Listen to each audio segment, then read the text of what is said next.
میرا جو سوال ایک ہی ہے کاٹیا صاحب سے کہ اب جو حالات و واقعات آن گراؤنڈ ہمیں پتہ چل رہا ہے کہ سیلاب کا زور اب پنجاب سے ٹوٹ رہا ہے، ظاہر ہے پانی کے ڈرینیج کا معاملہ ہے، پھر ریسکیو کے ایفرٹس کے بعد اب ریلیف کی طرف جانا پڑے گا، تو اس حوالے سے کیا پی ڈی ایم اے کر رہی ہے؟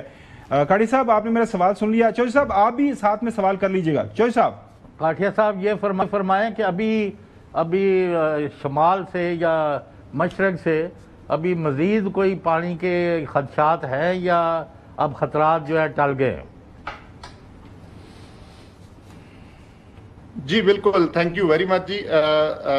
جیسے محمد صاحب آپ نے کہا اس وقت میئرز اور چوہدری صاحب نے جیسے کہا، تو میں پہلے چوہدری صاحب کی بات کا وہ احاطہ کرتا چلوں جی کہ آج بھی ہمیں انڈین ہائی کمیشن سے دریائے ستلج میں ایک دفعہ پھر یہ ہائی فلڈ کی وارننگ ملی، جس کو ہم نے نیچے اپنے تمام ڈسٹرکٹس کو اور کنسرنڈ اتھارٹیز کو ٹرانسلیٹ کیا، اور یہ ہمیں دیکھنا ہوگا کہ ستلج پچھلے تقریباً 2 ماہ سے سپر فلڈ ہائی فلڈ کی سچویشن میں ہے۔ اس وقت بھی 3 لاکھ کیوسک سے زیادہ کا ریلا جو ہے وہ گنڈا سنگھ کے مقام پر ستلج میں وہ داخل ہو رہا ہے، اور یہ قصور سے ہوتا ہوا پھر نیچے تمام ڈسٹرکٹ جس میں اکاڑا، پاک پتن، بہاول نگر،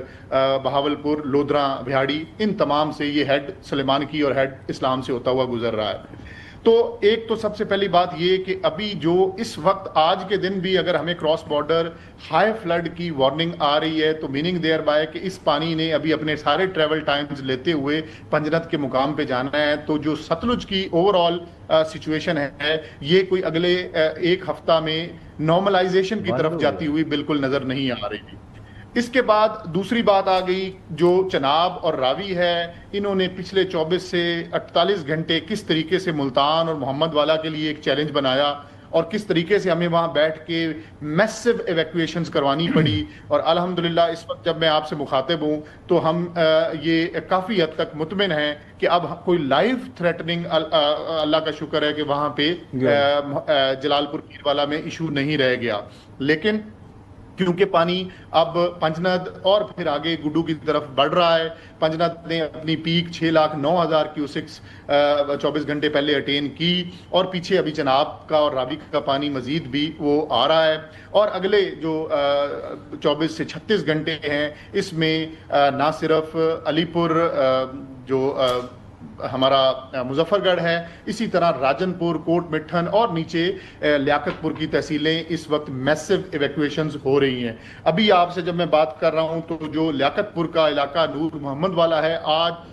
کے دن میں یہاں سے 5,500 لوگوں کو نکالا گیا، اور پچھلے 3 دن کی کیومولیٹو اگر میں کروں تو 13,000 لوگوں کو صرف اس ایک علاقے سے سارے ایریے سے مختلف دیہات سے اور مضافاتی علاقوں سے نکالا گیا۔ اسی طرح گل محمد لنگا کا جو ایریا کیا ہے وہاں سے اس وقت تقریباً 80% وہ انخلا ہو چکا ہے، بلکہ میں آپ کے توسط سے گزارش بھی کروں گا لوگوں سے کہ یہ یوں ہی ہمیں ساؤتھ میں ہم داخل ہوئے ہیں تو ملتان اور اب آگے نیچے اضلاع میں مظفر گڑھ، راجن پور اور رحیم یار خان میں یہ پرابلم آ رہی ہے کہ لوگ پارشلی ایویکویٹ کر رہے ہیں اور ہمیں فورسڈ ایویکویشن کی طرف جانا پڑ رہا ہے۔ تو میں دوبارہ ایک دست بدستہ یہ گزارش بالکل ہم بار بار یہ ریکویسٹ کر رہے ہیں لوگوں سے ریکویسٹ کر رہے ہیں عرفان صاحب یہ بتائیے گا کہ جو اب پانی ظاہری بات ہے جب صدرن پنجاب میں پہنچتا ہے تو پہلے تو پانی کافی پھیل چکا ہوا ہے نا، تو پانی کی سطح تو کم ہوتی ہے یا بڑھتی ہے؟ کم ہوتی ہوگی، فلڈز کی جو انٹینسٹی اس سائڈ پر ہے یعنی وہ صدرن میں تو تھوڑی سی کم ہونی چاہیے۔ انفارچونیٹ پارٹ اس کا یہی ہے جی کہ ہم فلڈ پلین ہمارے ان میں بے تحاشی آبادیاں ہیں، ان میں فصلیں ہیں، ڈیرا جات ہیں، ان میں ڈویلنگز ہیں، اور وہ ایک ہمارے لیے کیونکہ یہ اتنا سیلاب ضرور ہے کہ یہ جو ہمارے جتنے دریا ہیں ان کے جو پیٹ جن کو فلڈ پلین کہتے ہیں اس میں خدا نخواستہ میسو ایک تباہی کی وہ یہ نوید لے کے آئے، اور یہی ہوا۔ ہم نے تمام دریاؤں میں دیکھا کہ اس طریقے سے راوی، ستلج اور اس میں چناب۔ اچھا کاڑے صاحب، یہ سارے اقدامات، یہ ساری چیزیں ہمیں آپ بتا رہے ہیں، ہم روزانہ کی بنیاد کے اوپر دیکھ رہے ہیں۔ اب پرابلم یہ ہو رہی ہے کہ پنجاب کے اندر جو تباہی آئی ہے، اپر پنجاب کے اندر، اب ظاہر ہے پانی وہاں سے نیچے کی طرف جا رہا ہے،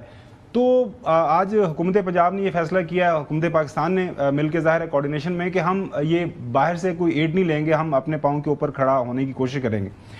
ریلیف کے جو میں ایفرٹس کچھ کہنا چاہتا جی ریلیف کے جو ایفرٹس ہیں بڑے ایمرجنسی گراؤنڈز پہ آپ کو لینے پڑیں گے، کیونکہ پانی کی ڈرینیج بہت بڑا سیریس مسئلہ ہے. میں آپ کو بتا رہا ہوں سیالکوٹ اور گجرات کے ایریاز کے اندر، گجرات سے خبر ہے کہ اب اتنی زیادہ وہاں پہ فلڈنگ ہے کہ جیل کو بھی انہوں نے وہاں سے خالی کروانا پڑ گیا. سو وہ اس کے حوالے سے آن گراؤنڈ ہمارے جو سارے نمائندے ہیں جن سے بات ہو رہی ہے، کوئی مطلب جس طرح کا ایفرٹ نظر آنا چاہیے وہ نظر نہیں آ پا رہا. اس کی وجہ کیا ہے؟ ایک تو اس میں گمان صاحب کہ یہ ہمارا جو worst is still not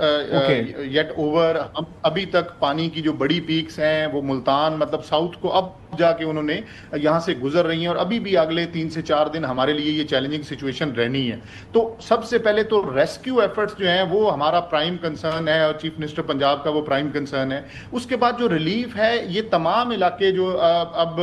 Sialkot Gujarat یہ اب نارملسی کی طرف الحمدللہ واپس آ رہے ہیں. ادھر سے کافی حد تک ڈرینیج کا جو گجرات کی بھی آپ نے بات کی، جس دن یہ وہاں پہ اربن فلڈنگ کا فینومینا ہوا اسی دن چیف منسٹر پنجاب وہاں خود تشریف لے گئی، اور انہوں نے جس طریقے سے ایڈمنسٹریٹو سیکٹریز کو وہیں پہ اسٹیشن کیا، اگلے 48 گھنٹے میں چیزیں بالکل نارملائزیشن کی طرف آئی. اور سر کل کچہری میں ڈی پی او صاحب کا اپنا دفتر جو ہے وہ پانی کے اندر ڈوبا ہوا تھا. سر ہمارے رپورٹر نے بتایا کل، انہوں نے کہا کچہری کا علاقہ جو ہے وہ تھوڑا سا نیچے ہے، سارا جو سرکاری آفیسز ہیں وہ سارے کے سارے جو ہے وہ پانی سے بھرے ہوئے تھے گجرات کے اندر. کاڑیا صاحب جی، جو اس وقت تک ریلوے روڈ، سرکولر روڈ،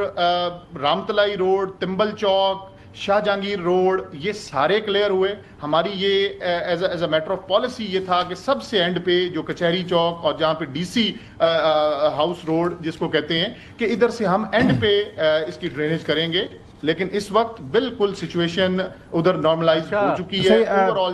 قاضی صاحب، چوہی صاحب بھی کوئی بات کرنا چاہ رہے ہیں. چوہی صاحب پلیز. قاضی صاحب آپ نے ماشاءاللہ بڑی اچھی بریفنگ دی ہے اور روز آپ کو سنتے ہیں، لیکن انفارچونیٹلی صوبہ پنجاب کے 30 ضلع اس وقت ڈوبے ہوئے ہیں، اور 30 ضلعوں میں سے کہیں 1% بھی یہ آواز نہیں آ رہی کہ ہمیں کوئی ریسکیو کیا گیا ہے یا ریلیف دیا جا رہا ہے، یا پھر آپ اپنے اقدامات کو لوگوں تک نہیں پہنچا سکے، یا ہو ہی کچھ نہیں رہا. What is going on? نہیں چوہی صاحب، اس میں دیکھیں ریسکیو کی یہ جو ہم فگرز بتاتے ہیں ڈیلی، کل پچھلے 48 گھنٹے میں خود یہاں جلال پور پیروالا کے مقام پہ خود موجود رہا، اور جس طریقے سے ریسکیو کی میسو ایفرٹ پاکستان آرمی اور ریسکیو 1112 نے کی اب تک، جیسے میں آپ سے فگرز شیئر آلریڈی بھی کی کہ تقریباً 27,500 جو بوٹ ٹرپس ہیں وہ اس ریسکیو آپریشن میں صرف ریسکیو 1112 نے کیے، اور ہم جو تقریباً 21 لاکھ لوگوں کو ایویکویٹ کرنے کا دعویٰ کرتے ہیں، تو اس میں سب سے بڑا جو پاکستان آرمی اور ریسکیو 1112 نے جو بوٹس کے ذریعے ریسکیو کیا، یہ اس کے نمبر سارے لکھے پڑے بالکل ڈاکیومنٹڈ ہر چیز سامنے ہے. اور چوہی صاحب پھر اس میں یہ بھی سمجھنا ہوگا کہ اتنا بڑا سپر فلڈ 3 دریاؤں میں یہ ریسکیو ایفرٹس تھی کہ ہم اللہ کا شکر ہے کہ ہم کسی بڑے جانی نقصان سے بچے ہیں. ہم کسی بڑے جانی نقصان سے بچے ہیں. بہت شکریہ.